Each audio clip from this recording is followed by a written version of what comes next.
Vikram engineering limited के IPO को देखने के लिए मिला है। उसके बारे में आज हम देखने वाले कि कंपनी करती क्या है, कितनी बड़ी कंपनी है, वैल्यूएशन कैसा है, फाइनेंशियल्स कैसा है, फिर कंपनी के आईपीओ के हिसाब से हम सब कुछ देखने वाले हैं। ओके, स्टार्ट करते हैं। सबसे पहले अगर कंपनी की बात की जाए तो कंपनी इनकॉर्पोरेटेड 2008 में। ये इंफ्रास्ट्रक्चर जो प्रोजेक्ट्स होते हैं, फिर ये सब जो कंस्ट्रक्शन का काम होता है, इसमें बहुत अच्छा इनका काम चलता है। ये टोटल ईपीसी प्रोवाइड करते हैं, इंजीनियरिंग प्रोक्यूरमेंट कंस्ट्रक्शन, मतलब पूरा इंजीनियरिंग करके आपको प्रोवाइड करते हैं बनाकर, और कंस्ट्रक्ट करके पूरा कंपनी प्रोवाइड करती है।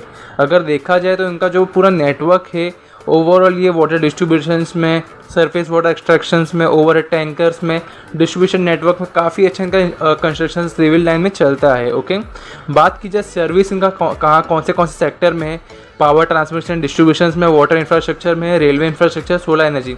इससे हमें समझ में आ रहा है कि कंपनी का गवर्नमेंट सेक्टर में भी हेल्प आउट करती है और प्राइवेट सेक्टर में इनका काम चलता है। मतलब काफ़ी अच्छा इन्होंने चेन बना के रखा है, काफ़ी अच्छा इन्होंने बिजनेस एक्सपांड करके रखा है कि इनका गवर्नमेंट भी इन सर्विस प्रोवाइड कर रही है एंड प्राइवेट सेक्टर में प्रोवाइड कर रही है।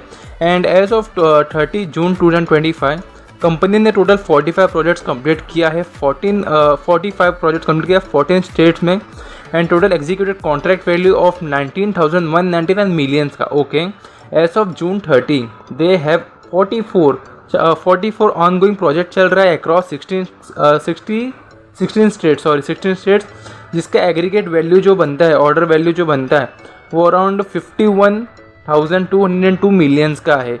और इनका जिसका मिलियंस का ये ऑर्डर बुक वैल्यू इनका यहाँ पे दिख रहा है, ऑर्डर बुक जो है 24,424 मिलियंस का है। ओके, और इनकी जो कंपनीज़ का आपको मैंने बताया क्लाइंट जो है एनटीपीसी मतलब गवर्नमेंट सेक्टर में भी हेल्प आउट करती है। एनटीपीसी में है, फिर power grid corporation of India limited, south Bihar power distribution, काफ़ी बड़ी कंपनीज में इनका काम चलता है। काफ़ी अच्छा इनका बिजनेस में कनेक्टिविटी बना के इन्होंने रखा है, क्लाइंट्स अच्छे मैंने स्ट्रॉन्ग क्लाइंट्स बना के रखा है इन्होंने ओवरऑल।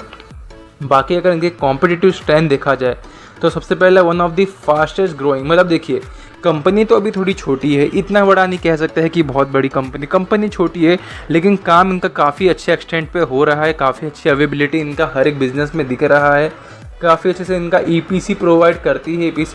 ईपीसी आपको तो पता ही ये होगा, इंजीनियरिंग प्रोक्यूरमेंट कंस्ट्रक्शन, मतलब ये पूरा बनाकर भी प्रोवाइड करती है, वहाँ कंस्ट्रक्शन पूरा करके देती है। ओके, सेकेंड चीज़ डाइवर्सिफाइड ऑर्डर बुक अक्रॉस, इनका हमने ऑर्डर बुक भी देखा, काफ़ी बड़ा ऑर्डर बुक हमें यहाँ पे देखने के लिए मिला है जो 24,424 मिलियंस का था।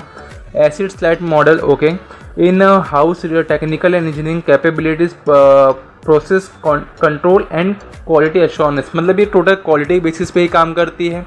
एक बार काम कराने के बाद काफ़ी टाइम तक हमें उसको देखना ना पड़े, ऐसा ये काम करके आपको प्रोवाइड करती है। ओवरऑल क्वालिटी पे ही इनका काम चलता है। बाकी इनके जो प्रमोटर्स है और मैनेजमेंट टीम है वो काफ़ी एक्सपीरियंस्ड है, और एक इनका जो डोमेन है, ये जो इनका इंडस्ट्री है, ये फील्ड है, इसमें काफ़ी जन को नॉलेज हो चुका है। बाकी अगर आईपीओ की बात की जाए तो आईपीओ स्टार्ट होगा 26 अगस्त 29 तक आप अप्लाई कर सकते हो। फेस वैल्यू % 1 रुपीज़ का है, इशू प्राइस में 92 to 97 रुपीज़ का है, लॉट साइज 148 का, सिंगल लॉट में 48 शेयर्स मिलेंगे। इशू साइज जो है इनका टोटल 772 करोड़ का है, फ्रेश इशू 721 करोड़ का। Okay, offer for sale 51 crore का। ओके, बीएससी एनईसी में लिस्टिंग होगा, आपको अलॉटमेंट देखने मिलेगा 1 सितंबर में। अगर आपको अलॉटमेंट मिल चुका है तो सेकंड को आपको डीमैट में क्रेडिट जाएंगे शेयर्स के, और अगर आपको अलॉटमेंट नहीं मिला है तो सेकंड या एक दिन आगे पीछे आपका जो ब्लॉक हुआ है पैसा वो हट जाएगा। ओके, लिस्टिंग होगा 3 सितंबर को। बाकी इसमें रिजर्वेशन जो है 50% फॉर क्यूआईबीज के, रिटेलर्स के 35% और एचएनएस के लिए 15% है, और प्री इशू में इनके प्रमोटर्स के पास 81% के आसपास होल्डिंग्स अवेलेबल था। ओके, बाकी अगर नेक्स्ट बात की जाए इनके फाइनेंशियल्स के बारे में तो फाइनेंशियल में हम देखने मिल रहा है कि पर ईयर के हिसाब से, each and every financial year के हिसाब से है तो ईच एंड एवरी ईयर काफ़ी अच्छा इनका एसिड्स में इंक्रीज़ होते हुए हमें दिख रहा है। एसिड्स काफ़ी अच्छे से इनका मैनेज है। अगर टोटल इनकम और पैट की बात की जाए तो टोटल इनकम भी यहाँ 529 करोड़ का था, ये अराउंड देखा जाए तो 8% के आसपास होता है। फाइनेंशियल 23 में 24 में अगर देखा जाए 791 करोड़ का इनका टोटल इनकम था, पैट 74 करोड़ का था, ये ऑलमोस्ट 9% के आसपास हो रहा है। और 25 की बात की जाए तो 922 करोड़ में से 77 करोड़ इनका पैट है।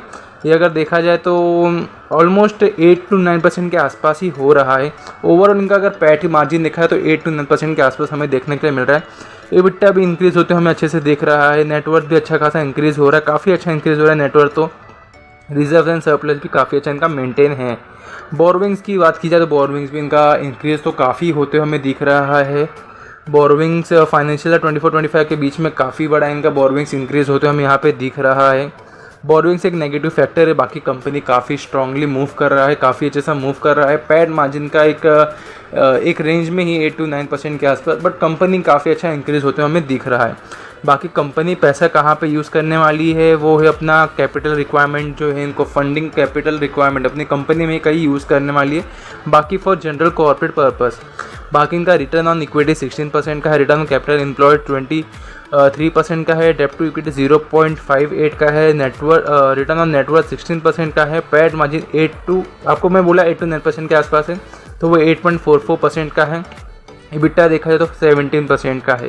प्राइस टू बुक वैल्यू 3.81 है, थोड़ा प्राइस टू बुक वैल्यू इनका प्रीमियम साइड हमें दिखने के लिए मिल रहा है, थोड़ा प्राइस टू बुक वैल्यू इनका ज़्यादा हमें देखने के लिए मिल रहा है। बाकी अगर इनका पीयर कंपैरिजन देखा जाए तो पीयर कंपैरिजन के हिसाब से हमने लिया है यहाँ बेजर प्रोजेक्ट्स को एंड कालपत्रू प्रोजेक्ट्स को। अगर पीई रेशियो देखा जाए तो कंपैरिजन पीई रेशियो इनका काफ़ी एवरेज पे है, काफ़ी ठीक पीई रेशियो है इनका। अर्निंग पर शेयर देखा जाए तो 4 का है यहाँ पे, एज कंपेरिजन कालपात्र से बहुत कम है, बेजल से थोड़ा ज़्यादा ही है।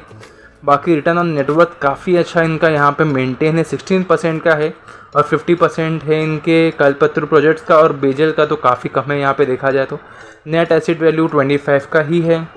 रिवेन्यू देखा जाए तो 915 करोड़ का ही। आपको मैंने बोला कि कंपनी छोटी है लेकिन काम काफ़ी बड़ा हो रहा है इनका, तो रिवेन्यू तो अभी कम है लेकिन होप्स ऑफ फ्यूचर में आगे बढ़ते हुए हमें देखने के लिए मिल जाए। बाकी अगर कंपनी की ग्रे मार्केट में देखा जाए तो ग्रे मार्केट में अवेलेबल है, तो ओके ग्रे मार्केट में यहाँ पे 12% के आसपास देखने के लिए मिल रहा है। ओके अगर मैं ओवरऑल कंक्लूजन की बात करूँ कि देखिए मेरा क्या प्लान होगा इसमें, देखिए मेरे को ओवरऑल रिव्यू के हिसाब से लगता है कि एक ऐसा इंडस्ट्री ये है जो काफ़ी ग्रोथ के आगे लेके जा सकती है। मतलब ये इंडस्ट्री ऐसी इंडस्ट्री है जो फ्यूचर में काफ़ी अच्छा ग्रोथ हो सकता है। इंडिया का डेवलपमेंट होगा, इंफ्रास्ट्रक्चर का डेवलपमेंट होगा, तो ऑफकोर्स से कंपनी का कहीं ना तो कहीं रहेगा कि काम इनको भी मिले, काफ़ी अच्छा काम मिले। और बाकी इनका अवेबिलिटी देखा जाए तो गवर्नमेंट सेक्टर में भी है, प्राइवेट सेक्टर में भी काफ़ी अच्छा इनका मेंटेन करके रखे हैं।